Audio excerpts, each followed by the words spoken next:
Hey, this is Karen, Coach's Corner Chats, and joining me is Don Caro. Don, where are you at and what are you up to?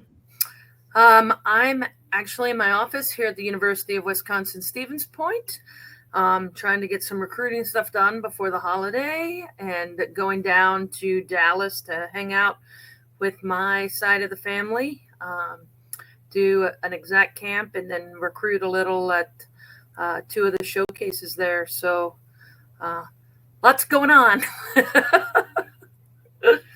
What is it like balancing that family side on top of there is a job to be done in the recruiting? Um, you know, I think you have to have a very solid relationship at home. That's for dang sure, because you're off and about and you get random phone calls from people at all times of the day, at night. We instigated something where there are no cell phones at dinner. So we put them away and kind of do that. Just so we have time with our kids. It helps a little bit too. I've got twin 10-year-olds, and we lucked out where we were able to have Augie, our daughter, play with Fitz on the U10 club team that they're on. So at least we're not going to 2 practices, we're going to 1. We have gotten conned consistently about coming and running practice, right? I joked the other day because we were talking to the board of directors for the club, and they were like, well, why don't you just take over, maybe doing the director of coaching? And I was like, well, what are you guys going to pay me? And they're like, pay you? Your kids are in the club. And I was like, if I was a dentist and you wanted me to work on your teeth after hours, would I not get paid for that? So I think there's still that misconception of what we do for a living and kind of how that whole thing plays out. But again, I sit in the corner and watch our kids play. So it's, people probably think, God, she never cheers. But all I care about is that they're having fun. They're 10, right? We want them to have fun and we want them to keep playing. So. What has been your experience with your time at Wisconsin-Stevens Point? In terms of what? In terms of just overall, in terms of building the program and just kind of your experience. It has been a phenomenal program in the past. Sheila Mish did a great job starting the program, and then they went to the Final Four in 2004. Then she resigned, and then it's been kind of uphill, back and forth. We got it back into the NCAA tournament in 2019, and then COVID hit. So whatever momentum we had, there was no such thing as momentum after that, right? So we lost some kids we were going after that were a little bit higher than what we've went after in the past, and I think it put us a little bit behind what we were trying to do. I think we're pretty much riding the ship now, which is nice. We've been able to get some kids from other places, not just Wisconsin.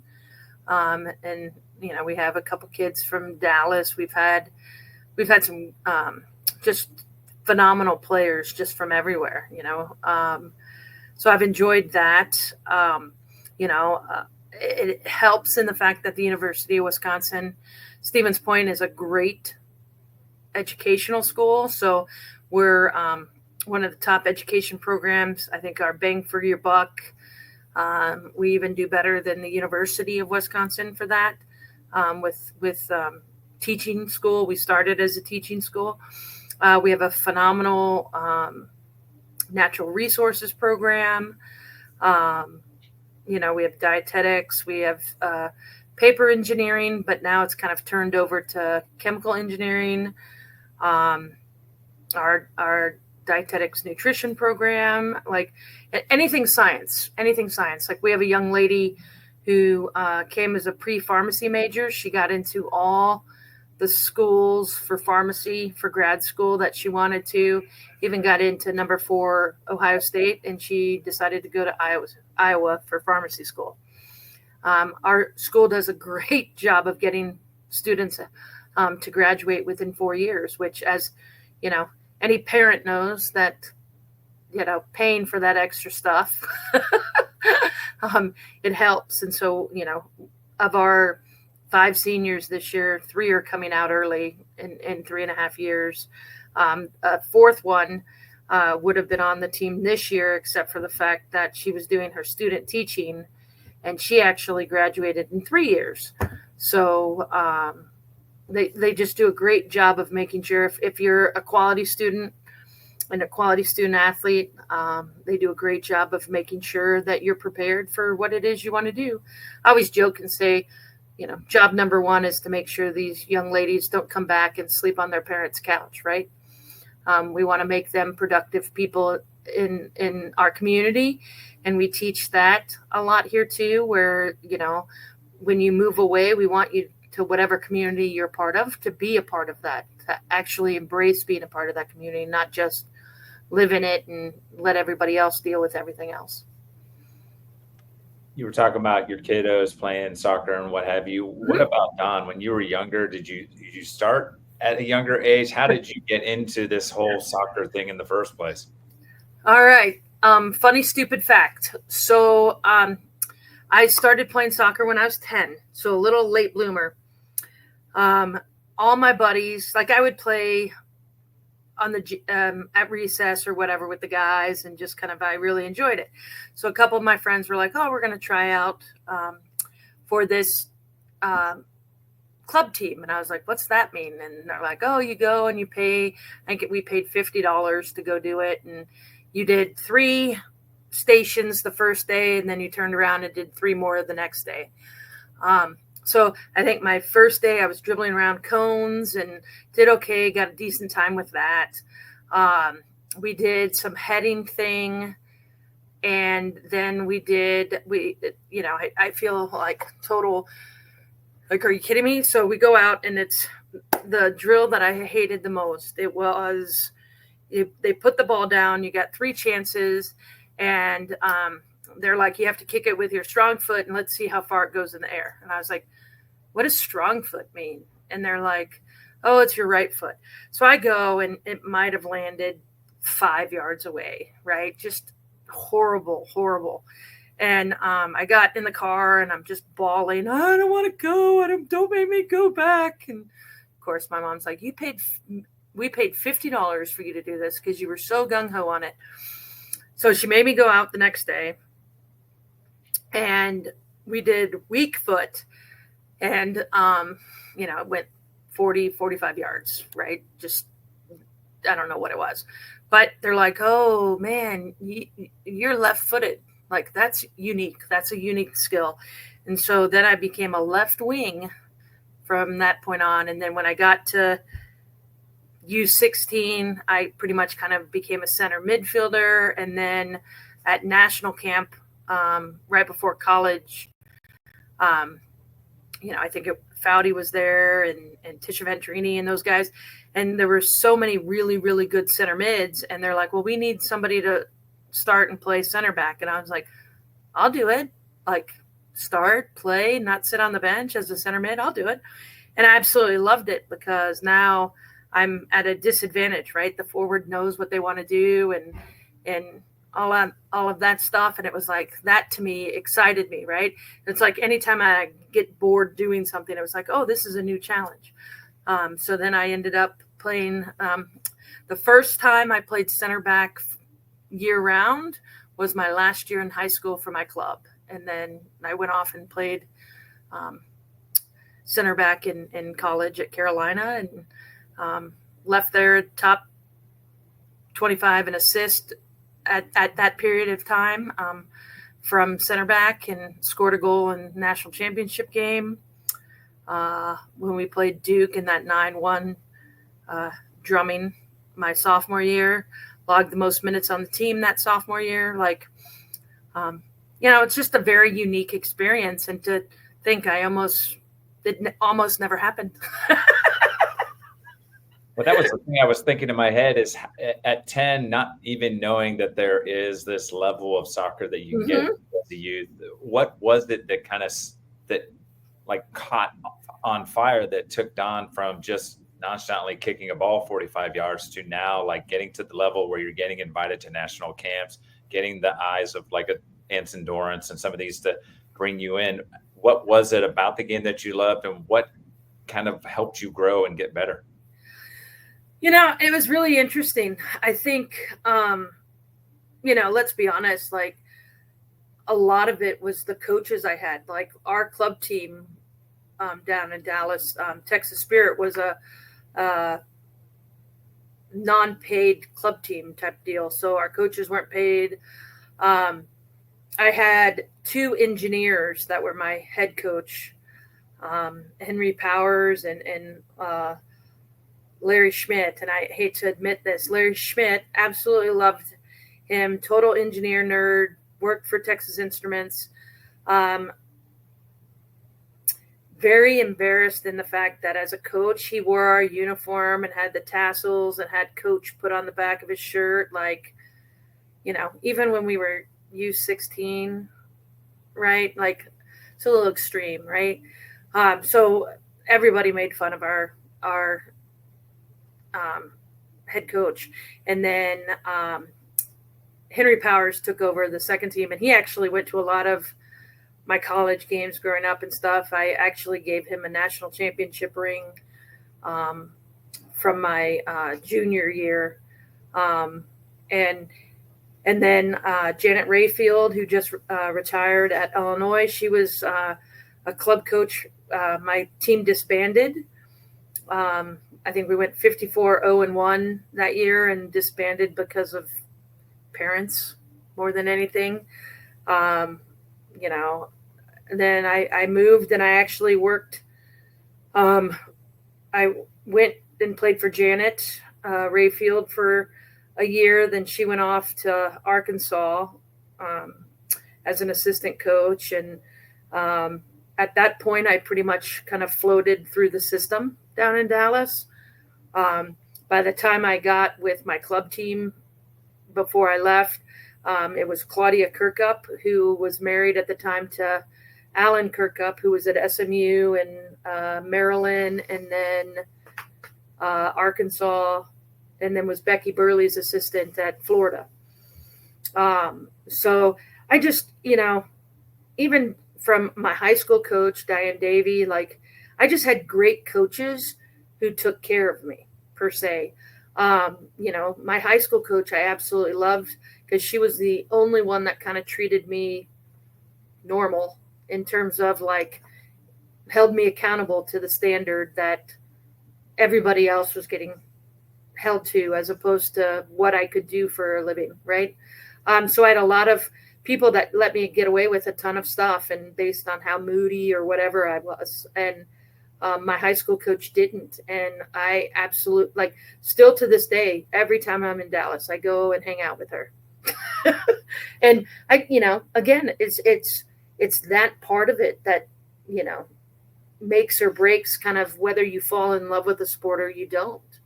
I think now with a lot of the mental health stuff we're worrying about, like, I think sometimes just getting out and doing stuff helps with that side of it. But if you're not feeling like you're part of something special, or your work's not necessarily recognized all the time, like that's where we start getting, we start losing kids and losing some really good quality players. Like, I don't know how many times I sit in the office and think if your parents only care about whether or not you're playing and starting, like, I feel sorry for that kid, because there's so much more worth in that human being than just playing and what they're producing and putting out there on the field. And, I hope to gosh I never do that with my kids, because it's a game. It should be fun. It should be exciting. For me, my mom and dad were getting a divorce, and it was like my happy place where I could go and forget about everything that was going on. And I know players use it as an escape. Like, it's your point to kind of show your passion and your feeling and that whole stuff. And that's, to me, that was the game of soccer. Like, it has given me so much. Like, you know, I still coach the ODP national team and the Region 2 ODP solely because that's what it used to be to get to the national team. And again, you got to give back where you can. And I think part of me felt like when we had my daughter, it was like, I'm not doing enough. And so now it's like, you know, the Wisconsin Women in Soccer advisory panel that I'm on, like, we have, like, our main thing is to keep women involved in the game, whether it's coaching, administrative, refereeing, whatever it is we can do. Let's get them in and keep them in here. And so that's always been a really big thing for me. I understand that many came before, right? And now it's just a matter of keeping that whole thing going. Everyone knows the idea of North Carolina soccer, right, on the side and all that. When you think about that experience, what are some of the things that stand out to you? Honestly, I easily will say, like, I remember the games, but like ultimately it was stuff we did off the field, right? You know, thank God. I said it the other day. Thank God social media was not around during the time that we were there. Like, you know, my graduating class at Carolina, like, we still own the record for the best winning percentage of any team in the collegiate soccer world. I think we lost one game to Duke. It was at home. And then we tied Notre Dame in St. Louis, right? But like my senior year, I was a prankster, like ultimate prankster. We all went out one night when we were down in Houston, and one of our coaches gave us his room key to put. He was doing his PhD, and he literally would only drink soda during the day and then have a pizza at night, but it would have every single vegetable that Domino's or whatever would have on it. And so Tracy Ducar and I roomed together, and we got into their room and we were like, oh my God, he's with the trainer. Oh, we're going to have so much fun with this, right? So I think we put a heel cup right on top of the door. So when you walked in, it had baby powder in it and then it would just come down. We taped the remote to the ceiling with the white athletic tape. You know, again, we're in Houston and we turned on the heater on high in the room. This is so wrong. We took the quick drying adhesive and put it around the toilet seat, and then we put the blow dryer on it so you couldn't see it. We blew up a glove and tied it and put it where you pull the toilet paper down. We took the light bulbs out of the lights. We put QDA on the you know, you actually had to use the phones back in that day at the hotel. So we put QDA on that and put it down. So then at like, you know, we go out and at 2:00 in the morning, we get a phone call from our athletic trainer. And he's like, I have I have the phone stuck to my ear and a glove up my ass. And I was just like, oops, I don't know what you're talking about. And so then it's like, oh, put Noonan on the phone. And I was like, all right. So I give her the phone and she, you know, both of us are like, I don't know what you're talking about. So then the next morning we go eat breakfast and like they're rehashing what all was done to them at the breakfast table. And like, we're just cracking up thinking it's hilarious. So then the next road trip we went to, he gave us the key again and we're like, oh hell, they've got something planned. I know they have something planned. We're not going to get this. And they didn't. So we walk in after we notice that nothing's done. And we just decided we'd be a little conniving. And so literally all we did was flip the box spring and the mattress on the bed and then remade the bed. And so at this point, our hotel room was right next to theirs, so we could hear it. And when they got in, all you heard was, "Oh, shit, that hurt." And then you hear them moving everything around. And so then the phone rings and it's downstairs in the lobby calling because they're making too much noise so late in the day and people are asleep and whatever. I think the next time we're in St. Louis and I take Dino's dress clothes out of his closet and I wouldn't give those back. And then for the finals, we're in Portland and I'm going to get a Dr. Pepper from the vending machine across in the hotel. And I run into Melissa Anson's wife. And I was like, I have gotten every single coach except for Anson this year. And Melissa was like, "Oh, how can I help? How can I help?" And so I was like, all right, we're on national TV, and Anson has these horrific black loafers with this gold buckle, and we just don't want him to wear that. And she's like, all right. So we go into their hotel room, and Anson's in the shower, and literally I took a left of one shoe, a right of one shoe, a left of another, a right of another. And then I didn't think anything of it, and I walked downstairs to go have breakfast. And then maybe 20 minutes later, Melissa comes down. She's like, he's pissed. He is so mad. And I was like, I'm not giving it back. I'm not giving it back. Well, I had totally forgotten that he's meeting with all the alumni in the morning, like he always does before the game. So Janet and Marsha McDermott and all those guys are over there waiting for him.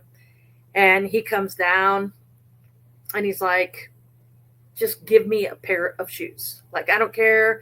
So I gave him the ugliest, like, hiking boots that Adidas had given him. And like, those were the shoes he wore that day.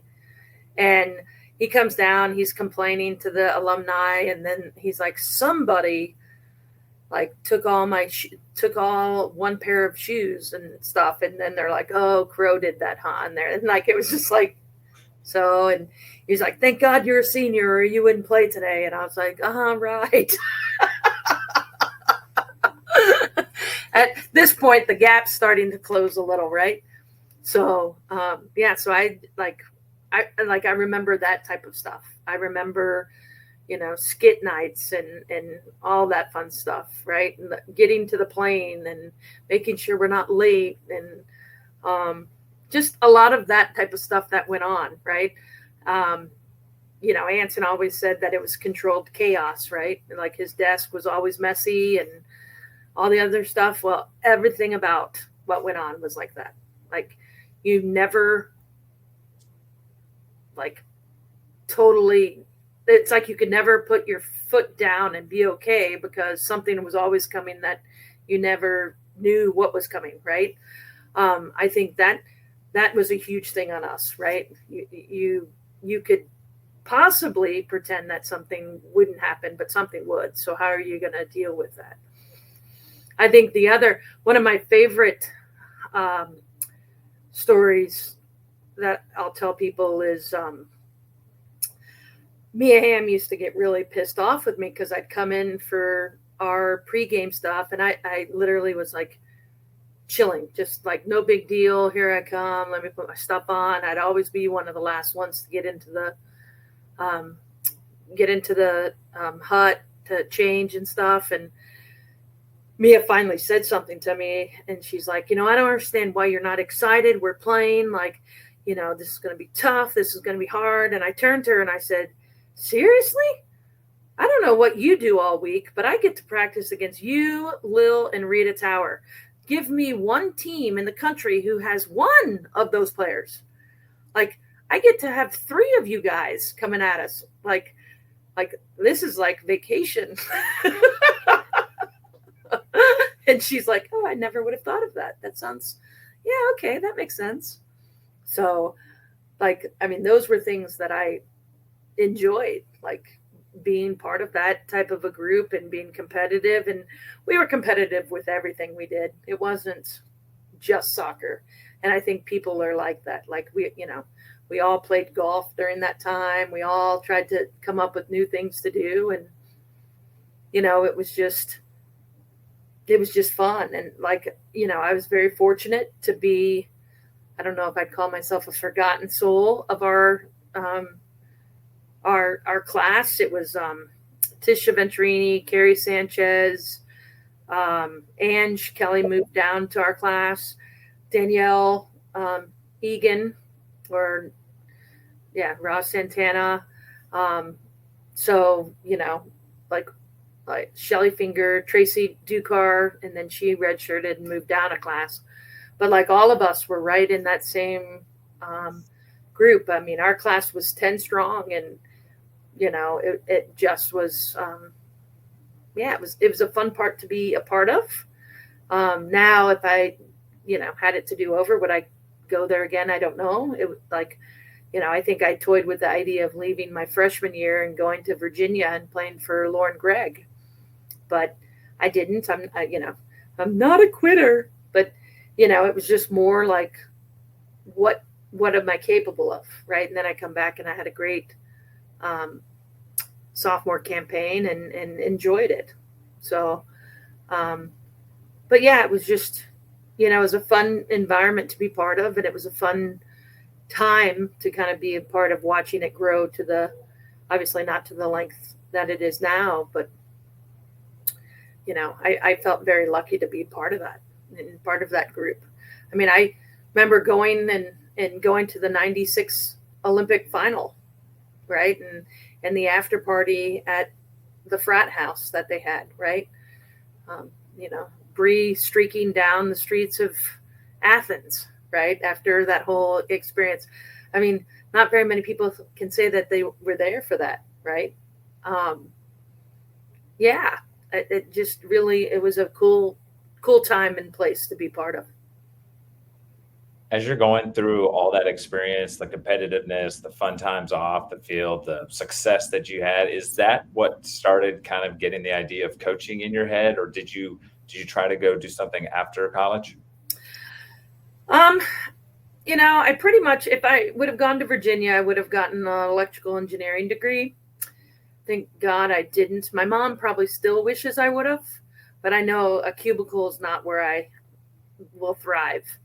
I like being outside. I like being around people, but it's also really interesting because I would never say that I'm a people person, but like this part of our job, like I have no problem talking about soccer or whatever. But when I go home, it's like time to downgrade. Let's decompress. Right. So when I'm on, I'm on. When I'm not, I'm not. Right. But like, I think my experience, I started coaching and giving back while I was in high school pretty much. And I felt like that. I think the first person who really kind of said, hey, this could be something you could do was seeing Janet Rayfield when she was coaching us, right? That was my first experience with a female coach. And so I got to help out with one of her teams that she was coaching. And I just loved it. Like the light bulb moment has always been one of my favorite experiences. So, I got out of school. I didn't know if I wanted to go try playing pro or any of that kind of stuff. So I was a volunteer assistant at UNC Wilmington, then was a volunteer assistant at Virginia Commonwealth. And my first paying gig was an assistant at Mississippi State. That was a long 8 months, just not my scene. And then I was I took the first assistant job at the University of Alabama, working for an awesome man, Don Staley. Taught me everything I needed to know about administrative stuff, and then just had a phenomenal experience with that. And then got a head coaching job at Duquesne University in Pittsburgh. My first foray into private school, I not my cup of tea per se. After that, I went back to Dallas and my stepdad had a battle with prostate cancer, and my sister was having issues with the birth of my niece or my nephew.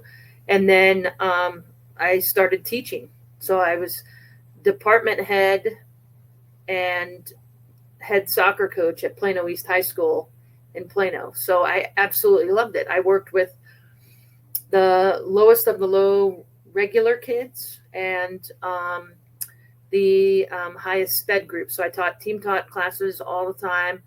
Absolutely loved the conversations. You got to keep it real. And, like I do, I just feel like that's kind of a calling. I think for me, it's the teaching part of it. Do I know everything? Gosh, no. I wish, but I also know that a day I'm not learning is a day I'm closer to dying. So we're trying to stay on this side of it, right? Mhm. And I do. I just have this zest for knowledge where I want to know different things, and I enjoy learning from other people, and you take in stuff and then you kind of change things. And I think the part that got me with soccer is there's so many different ways to do the same thing, right? I can go over someone, I can go under someone or between their legs, I can go around one side, I can go around the other. So there's so many different ways to do it. What's your individual flair of getting what you need done and doing it right? Right. So I may think, oh, I have to do it this way. Right. And somebody else may go, oh, no, it's this way. I love that. Like, it's self-expression to a T. So coaching was for me. When you look back at the experience of like Alabama and Duquesne, what are some of those like first kind of memories that you have of kind of learning? You talked about the administrative side. What was eye-opening about that? Honestly, I think the biggest thing I got from a lot of it was coaching is more than just X's and O's. It is about that relationship. It's about, and it's funny. And I wish someone would have said something earlier and talked about it earlier. It's about your vulnerability with your group you're teaching, right? Like you can't get them to open up and express anything if they're not feeling like they're in a safe environment where it's a give and a take, right? Sure, you have to make that tough decision about what exactly is going to happen, but you have to be willing to take input from other people and get different points of view from other people. Now, like, let's be honest, some of the stats and stuff we get, it's like diarrhea of the mouth in terms of trying to figure out what that is. So there is a point where it becomes, a paralysis of sort. Like, I have to make a decision, but I don't know, like, got all these other ideas. And I think that was the biggest thing, right? Like, it wasn't just about X's and O's. Like, I think when you sit and look at guys and girls, right, and the difference, like, we always said for guys, you show them video to show them that they screwed up, right? And you show females video to show them that they did something right. Because, first thing all females say is, oops, sorry, right? Or my bad, or whatever. I think I read something yesterday. It said, my bad gets you losses, right? It's just a matter of accepting responsibility for it and kind of moving on where,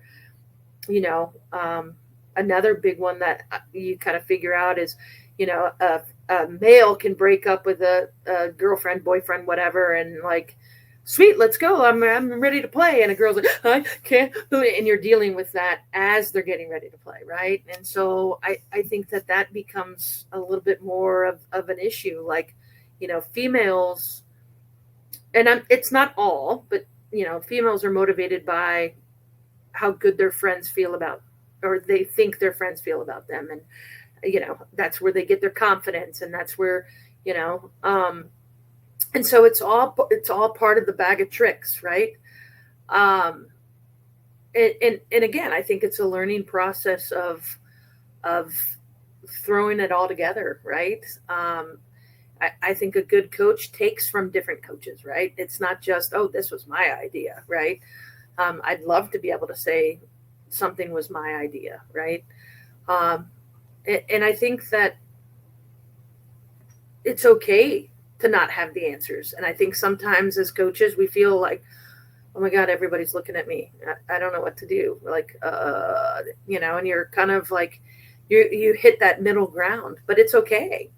And it's okay to say, you know what, guys, I thought that this was a great move. Obviously it wasn't. We'll get back at it. And, I'll try to do better next time. Like, I think it shows that humility and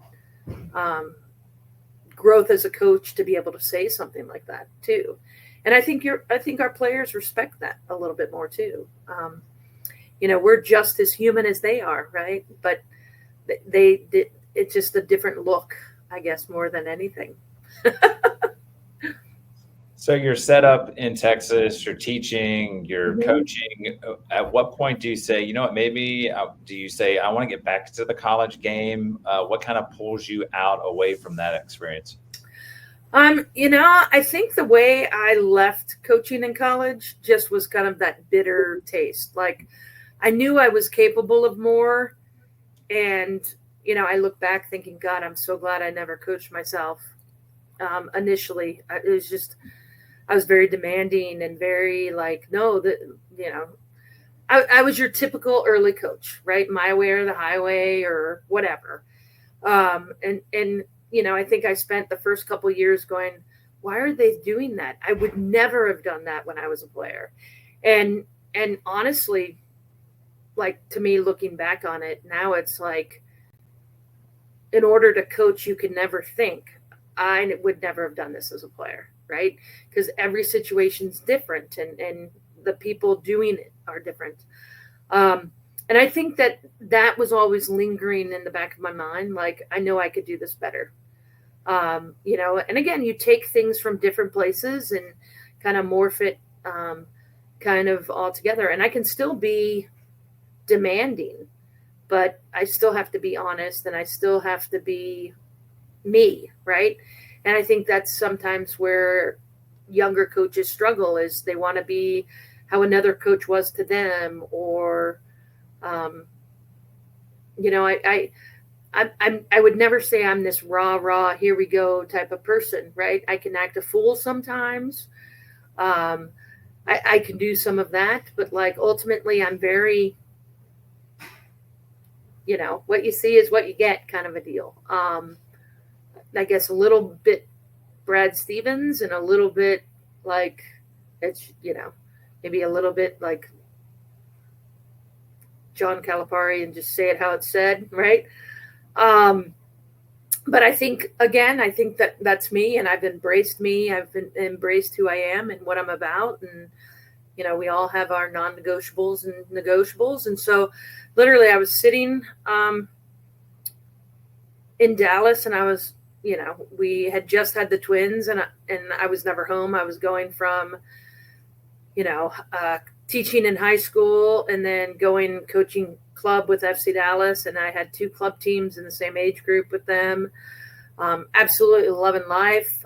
Chris Hayden and those guys were great to me, and I appreciate it. And I just wanted to get back in. And so it was actually really interesting. Linda Hamilton, who she played 3 years at NC State and 1 year at Carolina, and is in the Soccer Hall of Fame. She actually, somehow we crossed paths again, and she was coaching in Division I for a bit, and then went and coached at Illinois College, and then moved down to Southwestern University down in Texas. And she and I were having a conversation like, Dawn, no, I really think you would enjoy D3. Your conversations aren't about money. It's about what the players are doing with their life, what they're looking to do, who they are as people. Like, it's just such a better environment. And I think you would thrive in it. And I was like, well, what do you mean? And so we got into this really long conversation, and I was like, you know what? I think I want to try it again. So then, super funny story. The job came open at Point, and I applied for it. And it was funny because I looked, and it had been open 3 years earlier, And I actually had my application done to apply for it then, and then I'd never finished it. And I think when I started with the interview process, everybody here is super nice, friendly. Like we all have kids the same age. We just really get along. Everybody supports everybody. The coaching environment, you walk down the hallway and coaches are, the football coach is talking with the women's volleyball coach, or football coach is talking with the women's basketball coach. And, we're all talking with the hockey coach. We all it's just a wonderful environment to bounce ideas off of. And, I hate saying it, in Division I, we never found that because everybody was looking out for everybody, right? They were looking out for themselves.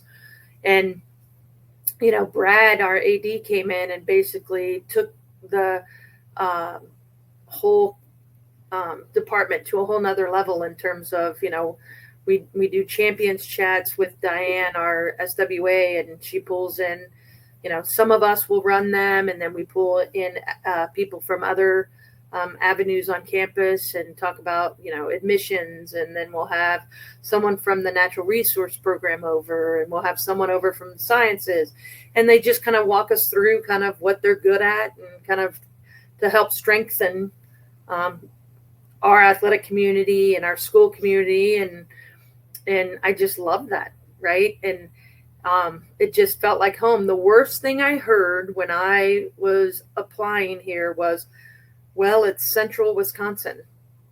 And I'm like, well, what the heck does that mean? Like, for me, I'm like, well, if it's central, like it's close to everything. Like, right. So I was like, well, we're an hour and a half from Madison. We're 2.5 hours from Milwaukee. We're 3 hours from Chicago. We're 3 hours from Minneapolis. Like, that's perfect, right? Like, you're just close enough, but enough to kind of keep your sanity and whatever. And I absolutely love it here. Like, the city revolves around stuff that happens on campus. It's great. Like, honestly, I didn't know how I would handle it, which is huge. I didn't know if I could, right, going from Dallas. I mean, literally, we were laughing at my assistant, Eric, when I first got here, because I was like, hey, you want to come meet us at PJ's for dinner? And he goes, oh, man, that's like a 15-minute drive. And I was like, so? And now if we have to go in, like if I have to go to Eric's house, which is 15 minutes for us, it's like, oh, man, that's Deep Clover. I don't know if I want to go. So we've turned into those people, and like, I guess that's part of growing up too, right? But it's nice. I think I might have put 20,000 miles on my car since I've been here for 10 years, right? Like I live 0.5 miles from campus. Like I'll ride my moped. Got an awesome pink moped that I ride around. But yeah, it's super fun. And, I don't feel like I'm aging. I've got some gray hair now, but, I thoroughly enjoy what it is I do for a living. And, the girls keep me young, and the staff keeps me motivated. And, it's such a great setup. This year we added, I was lucky enough to get a full-time assistant, Corey Bougie, which makes it super fun to say his name, and the kids all go like, seriously, that's your name, right? He's not a very bougie guy though, by the least. But and even he laughs because I think people come in and be like, oh, Dawn probably doesn't let you do anything, and he's like, no, Dawn lets me run practice. Like, we talk about stuff all the time. Like, oh, you probably pick up her cones. He goes, actually, I think she picks up the cones more than I do. Like, you got to have some skin in the game in order to keep you there and keep you motivated and put the pieces in place. And again, I absolutely love doing this. I love getting our ladies in front of coaching opportunities so they can go off and do stuff and coach and be around the little kids and get them involved in community service around here. And, I'm totally reaping the benefits of my kids being around, 27 amazing young ladies. Hopefully my son will learn how to communicate with them. Last question I want to ask about, and it's been something that kind of came up earlier. You mentioned the kids numerous times, and even Uh-huh. taking the time to go back to Texas when stepdad wasn't feeling well, and Right. sister and all that. And it sounds, and even mentioning moving up there, the influence. How important has your family been in your coaching journey, the decisions, and all the things that you are now that you're in Wisconsin, you're enjoying it? How important has having them be part of that been for you? It's really funny. Um, Sadly, I think this is the first time I've ever really truly kind of thought and put it in perspective. Um, my immediate family has been huge.